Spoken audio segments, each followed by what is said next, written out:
ได้บ่ได้บ่โอ้ได้ยังมาเบิ่งได้ครับฉันคุณไปหาเห็ดครับว้าวเริ่มเทิมเลยครับใหญ่กว่าหนา มีคนหาเนาะคนคาเห็ด นี่ โอ้ทุกคนอ๋อทุกคนพี่แมวกินแกงเห็ดเด้อ แกงเห็ดเพิ่ม พี่น้ำไม่พี่น้ำกินแกงเห็ดเด้อ คือเบอร์ใส่ เกิดน้ำไม่ อันนี้เขียวเหียนเด้อนี่เขียวมัน อันนี้เฮ็ดนี่พี่น้องเอ้ย เห็ดอะไรเห็ดเพิงโอ้ ยังติดกัน โอเคเนี่ยลูกมันก็เอาเนาะลูกน้อยลูกใหญ่เอาเวิร์ดตัวนี้แล้วดอกใหญ่แหงพี่น้อง แล้วมันก็งาม หายกว่านาเอื่อยเลยใหญ่กว่านาเอื่อยเลยมึงเนี่ย พี่อ้ายมีเฮ็ด ไปหาเนี่ยบอลเท้าหาเอ้ยบ่ได้เลาะขึ้นบ่ อันเด้อันว่าอีนี่ได้3 ดอกนี่เห็นบอกได้3 ดอกนี่อันบุ้งนี่สิงสาง จะได้ขนมแหละ ดอกนี่ บ่ได้ยังมียังกินมันเนาะสงสัยบ่มีคนหาบ่เขาบ่เห็นเนี่ยมื้ออื่นละไปอีกมื้ออื่นละไปอีก เห็นอยู่อันนี้นึงก็ หามาใส่ถุงฝากไปให้โมนี่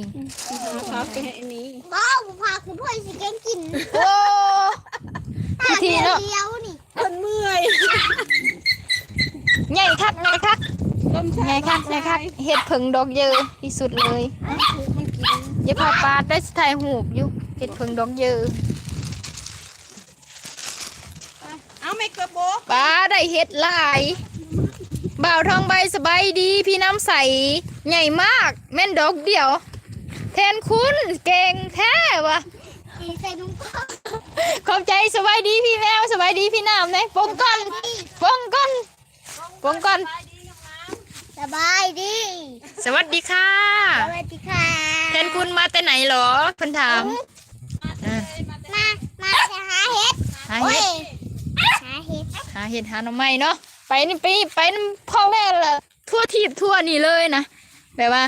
อันขอบคุณพี่น้ำใสใจจริงนะคะขอบคุณมากๆเลยบ่าวทองใบสวัสดีสันแล้วก็ป้าจัญญาก็ขอบใจหลายเด้อขอบใจพวงมาลัยจากพี่น้ำใสเนาะเดี๋ยวไปเบิ่งเอื้อยสมเลย เอาน้ำมากินผู้เห็นแมงคามอยู่อย่างเลยเอาแมงคามอยู่ เอ้ยครูบาว่าสิเมื่ออันบ้านวันพุธว่ะ เฮ็ดได้ได้ เมื่อบ้านวันพุธเลยสงสัยอยากกินล่อไปขุดให้แน่ก็ อื่น แล้วสิมาแวะพี่ว่ะแล้วสิมาแวะเฮือนที่เฮาน้ำใหม่กะหาแล้วก็ต้มไว้ให้แล้วนะคะ โอ้ยังหลาย ขอบคุณมากๆเลยนะทุกคนเดี๋ยวมาเบิ่งเห็ดกันจ้ะขอบคุณเด้อพี่น้ำใสเด้อพวงมาลัยสวยบ่ได้ห้องเพลงให้แล้วบัดนี้พามาเบิ่งเห็ดฮะ นี่เห็ดดอกใหญ่ มันเห็ดตังชะกกอยู่แบบนี้บ่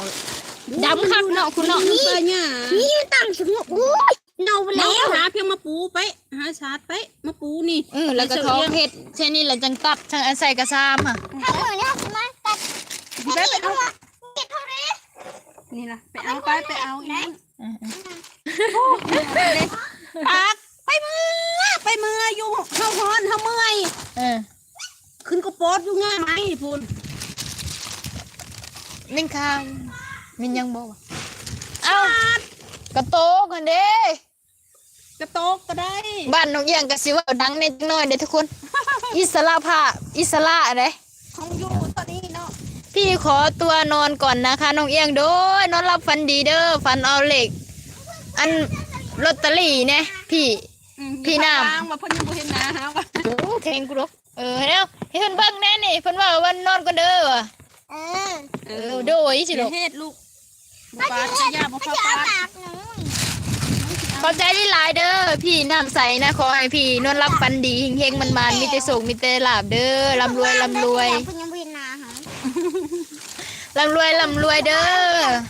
เอาไว้นี่ดีกว่า ดีไม่ต้องใส่ไม้สั่นไม่ต้องใส่บ้านน้องไม่ต้องใส่ไม้ ไอ้ แบบ ตัวทำไม เออ ทำไมจิ๋ว หน่อยจิ๋ว กว่า แบบนี้เลยอยู่ทงนาเนาะบ่ได้เกรงใจไผนะเพราะว่าอยู่ทงนาน่ะเขาแหงแล้วเนาะเขา อันนี้กระดอกอันนั้นเด้อดอกม่วง เก็บมันหยังหน่อยแท้ บ่มีมันห่วงบ่ล่ะ เขาเก็บไว้ดี